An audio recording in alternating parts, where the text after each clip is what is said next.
नाजरीन अस्सलाम वालेकुम। मामानी सिरे शाइन टीवी न्यूज़ के शाइन टीवी न्यूज़ में भलीकार सालेपट सिटी में रात देर से नामालूम चोर फकीर अली गुल महर के घर में चोरी करे फरार थी विया। फकीर अली गुल महर मीडिया से ॻाल्हाईंदे चयो त मुंहिंजी साल अॻु में चोरी थी वई, जंहिंमें सोन ऐं घर जो सामान फ़रोख़्त रक़म समेत लटो कपिड़ो चोरी थी विया ऐं हाणे घर जी छत ते रखियल सोलर प्लेटूं नामालूम चोर खणी फरार थी विया। असां सां टेलीफोन लाइन ते मौजूद आहे सालेपट जो रिपोर्टर मोहम्मद सजलवाला। जी मोहम्मद सजलवाला, केड़ा तफसील है? सालापट सिटी में रात देर से नामालूम चोर फकीर अली गुल महर के घर में चोरी करे फरार थी वया।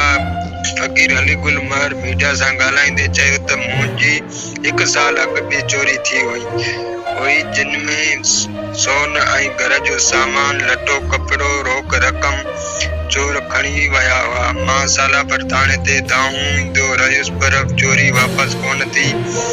वरी रात मुझे घर जे छित ते रखियल सोलर प्लेटूं नामालूम चोर खणी फरार थी वया।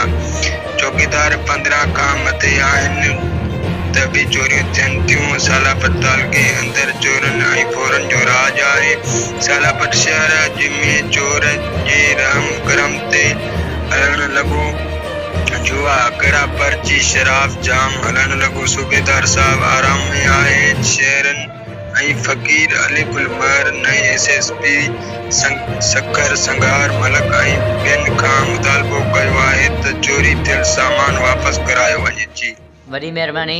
हाणे बि प्लेटां मुंहिंजी खजी वयूं आहिनि। असां पुर में आहियूं। एसपी में बि सूबेदार खे बि असां चऊं था त असां कुझु करे सालियापट लाइ करे छड़ो सुम्हियो न पियो हुजे। शहर में वॾो कुझु थिए थो पियो। कंहिं पुलिस वारो को कंहिंखे वठण लाइ तयारु न आहे। जो कंहिंखे चऊं था भाई हे माण्हू आहिनि त उन्हनि लाइ वठण लाइ के चङा वॾा माण्हू अचनि था, उन्हनि खे छॾे था ॾियनि पिया। चोरियूं असांजी ईअं ज़ाया थींदियूं वञनि पियूं।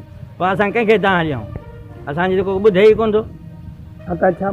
असांजी मुतालबा सूबेदार खे चऊं था त असांखे चोरियूं मोटराए ॾे। बहितर इहो आहे सूबेदार लाइ त असांखे चोरियूं मोटराए ॾे। काफ़ी चोरियूं थी वयूं आहिनि ऐं चौकीदारनि खां बि छंड ॾे। चौकीदारनि खे बि छंड ॾे त चोरियूं कीअं थियूं थियनि पई। शहर में मथो असांजी जाइनि जॻहियूं घुमनि था पिया। सॼी राति असां ॾिसूं था, असां ॻाल्हाइनि था, सीटियूं हणनि था। इहे चोरियूं थियनि कहिड़े हिसाब सां? असांखे सम्झ में नथी अचे।